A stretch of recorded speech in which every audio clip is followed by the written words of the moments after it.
Allez hop, bonjour à tous. Il y a du soleil. Où va-t-on aujourd'hui? Dans cette direction. Nous voilà, on arrive. Donc, je voudrais nettoyer toute cette zone. Oui, il y a beaucoup de travail. Voilà. En fait, cette structure qui existe déjà, je voudrais m'en servir. Je vais faire des fèves. En fait, les fèves, je les ai pas fait parce qu'il pleuvait beaucoup trop cette année. Et comme j'avais pas fait des fèves comme la saison précédente à l'automne, donc là il était trop tard, je pense qu'elles auraient pourri sur place. Donc voilà, je me lance. Allez, j'ai du boulot, j'y vais. À tout à l'heure. Donc voici, ma zone de plantation est prête à être semée pour les fèves. Alors j'ai trouvé des pommes de terre que j'ai mises, installées au milieu.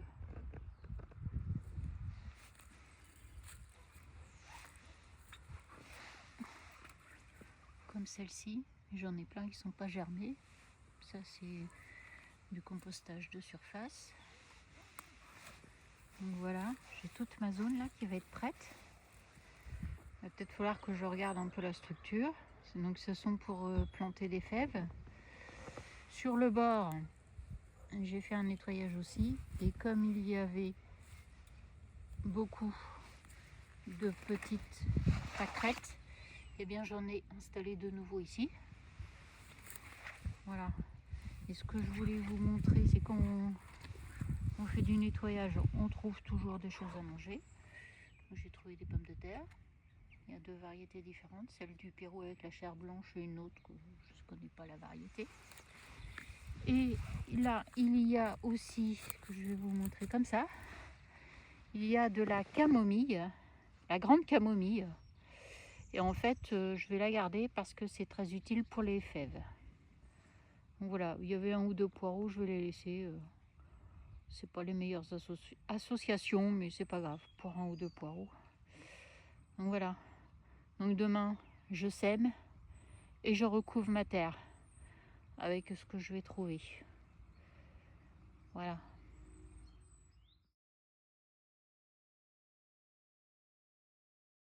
Voici comment je procède pour le semis des fèves.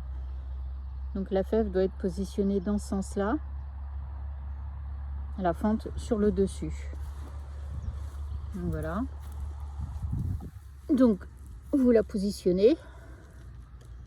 Et ensuite vous recouvrez la terre, donc elle doit être enfoncée de 3-4 cm. Vous pouvez les espacer à 15 cm d'intervalle. Donc une fois que c'est recouvert, moi je positionne les barquettes comme ça. Donc c'est pour protéger pour mon chat et pour les oiseaux, pour protéger le début de la germination. Et en fait, ma structure va permettre que les fèves s'accrochent. Voici, mon semis de fèves est terminé. Donc variété très productive. Donc nous sommes le 24 février. En fait, je n'ai pas fait le semis avant parce que c'était pas possible, il y avait trop d'humidité. Voilà, nous sommes en Bretagne, en Nord-Bretagne. Et la dernière chose que je voulais vous parler, c'est quand vous trouvez des escargots comme ça, morts, eh bien en fait, vous les positionnez près de vos semis ou d'une plante qui est malade. Hein, et vous les mettez comme ça. Dès que ça commence à germer, vous le rapprochez du plant. Voilà, vous les positionnez sur la terre et vous verrez la différence. Donc voilà, on voit bien que j'ai rajouté tout un tas de... Alors j'ai mis un peu de tout, j'ai très peu de broyat, c'est surtout des feuilles et du compostage de surface que j'ai rajouté. À vos semis, à bientôt.